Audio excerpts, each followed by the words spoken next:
सन 1912 की एक ठंडी धुंध भरी सुबह में जब पुरानी लाइब्रेरी की दीवारों पर जाले लटक रहे थे और हवा में सदियों की चुप्पी घुली हुई थी, विल्फ्रेड वोयनिक नाम का एक पुस्तकों का व्यापारी विला मॉन्ड्रेगॉन महल की गहराइयों में एक भूली हुई अलमारी खोल रहा था। अलमारी के भीतर धूल से ढकी एक चमड़े की किताब पड़ी थी, जिसकी उपस्थिति ही अजीब बेचैनी पैदा कर रही थी।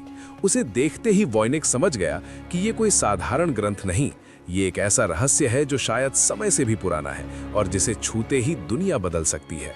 सन 1912 की एक धुंध से ढकी सुबह में विल्फ्रेड वोयनिक नाम का दुर्लभ पुस्तकों का व्यापारी इटली के विला मॉन्ड्रेगॉन नामक पुराने महल के अंदर एक भूली बिसरी लाइब्रेरी में खोज कर रहा था। ये लाइब्रेरी सदियों से बंद थी, दीवारों पर जालों की मोटी परतें जमी थीं और हवा में नमी व रहस्य की गंध घुली हुई थी। पुराने लकड़ी के शेल्फों के पीछे एक जंग लगी अलमारी पड़ी थी, जिसका ताला मुश्किल से खुला। जैसे ही वोयनिक ने अलमारी खोली, उसकी नजर एक अनोखी और अजीब किताब पर पड़ी। एक ऐसी किताब जो आने वाले 100 सालों तक दुनिया के सबसे महान दिमागों को उलझाए रखेगी। वोयनिक ने जैसे ही किताब को हाथ में लिया, उसे महसूस हुआ कि वो किसी साधारण युग की रचना नहीं है। उसका कवर चर्मपत्र से बना हुआ था, पन्ने मोटे और अजीब तरह से चिकने थे और उन पर लिखी भाषा दुनिया की किसी भी ज्ञात भाषा से मेल नहीं खाती थी।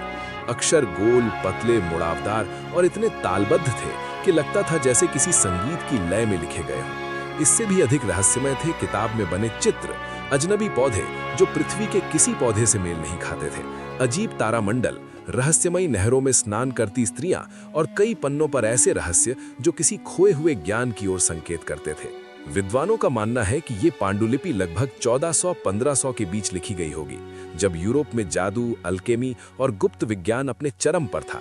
माना जाता है कि ये किसी ऐसे विद्वान द्वारा लिखी गई जिसे अपना ज्ञान केवल चुनिंदा लोगों तक सीमित रखना था।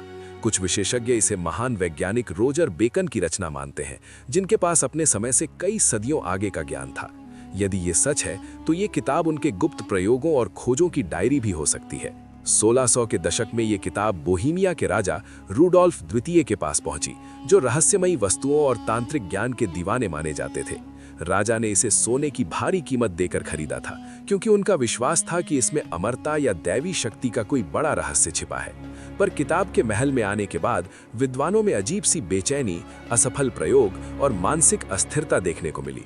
ऐसा लगता था कि किताब के भीतर कोई अदृश्य शक्ति थी जो संवेदनशील मन को अपनी ओर खींच लेती थी। राजा के बाद ये किताब कई विद्वानों और अल्केमिस्टों के हाथों से गुजरती हुई अंततः फिर से खो गई। समय के साथ इस पर धूल जमती गई और एक दिन ये वोयनिक के हाथों में आ गई। उसने इस किताब को वैज्ञानिकों, भाषा विशेषज्ञों और कोड तोड़ने वालों के सामने पेश किया। अमेरिका की NSA, आधुनिक कंप्यूटर प्रोग्राम और कृत्रिम बुद्धिमत्ता तक को इस पुस्तक को पढ़ने की चुनौती दी गई, लेकिन हर प्रयास विफल हुआ। शब्दों का पैटर्न इतना सही और व्यवस्थित था कि ये किसी भी नकली भाषा जैसा बिल्कुल नहीं लगता। इससे साबित होता था कि इस भाषा के पीछे कोई नियम है, बस दुनिया आज तक उसे समझ नहीं सकी। पांडुलिपि के चित्रों ने भी रहस्य को और गहरा कर दिया। इनमें दिखाए गए पौधों की संरचना पृथ्वी पर पाए जाने वाले किसी पौधे से मेल नहीं खाती। कुछ खगोलीय चित्र ऐसे नक्षत्र दिखाते हैं जो हमारे ज्ञात तारामंडलों से भिन्न है। कई पंडों में नंगी स्त्रियां किसी हरे तरल, नालियों और गोलाकार टैंकों में डूबी हुई दिखाई देती हैं, जिससे वैज्ञानिक अनुमान लगाते हैं कि ये किसी चिकित्सा प्रणाली या स्नान अनुष्ठान से संबंधित हो सकता है। पर किसी निष्कर्ष पर पहुंचना आज भी असंभव है। कई सिद्धांत सामने आए। कुछ कहते हैं कि ये किसी खोई हुई सभ्यता की भाषा है, कुछ इसे स्त्री चिकित्सा से जुड़ा ग्रंथ बताते हैं, कुछ अल्केमिस्ट की डायरी और कुछ इसे परग्रही प्रभाव या बाहरी दुनिया से आए ज्ञान का रिकॉर्ड भी कहते हैं। लेकिन सच ये है कि इनमें से किसी को भी प्रमाणित नहीं किया जा सका। आज ये पांडुलिपि येल यूनिवर्सिटी की लाइब्रेरी में सुरक्षित है। लाखों लोग इसकी प्रतियां ऑनलाइन देख चुके हैं, शोध कर चुके हैं, लेकिन आज तक कोई भी ये नहीं बता सका कि ये किताब क्यों लिखी गई, किसने लिखी और इसमें वास्तव में लिखा क्या है। यही अनसुलझापन इसे इतिहास की सबसे रहस्यमयी पुस्तक बना देता है। एक ऐसा रहस्य जो शायद मानवता कभी नहीं समझ पाएगी। सदियों से चली आ रही ये पांडुलिपि आज भी मानव बुद्धि को चुनौती देती है। विज्ञान ने हर मोड़ पर प्रगति की, भाषाओं को समझने की क्षमता बढ़ाई और कंप्यूटर्स ने असंभव समीकरणों को हल करना शुरू कर दिया। पर वोयनिक पांडुलिपि वैसी ही बंद दुनिया बनी रही जैसी वो 600 साल पहले थी। शायद ये किसी ऐसे विद्वान की रचना थी जिसने अपने ज्ञान को समय की सीमाओं से परे बांध दिया था, या फिर ये किसी ऐसी सभ्यता का संदेश है जिसकी मौजूदगी अब इतिहास के पन्नों से मिट चुकी है। कुछ लोग कहते हैं कि अगर इसकी भाषा कभी पढ़ ली गई तो ये मानवता के सामने ऐसी सच्चाइयां खोल देगी जिनके लिए हम अभी तैयार नहीं हैं।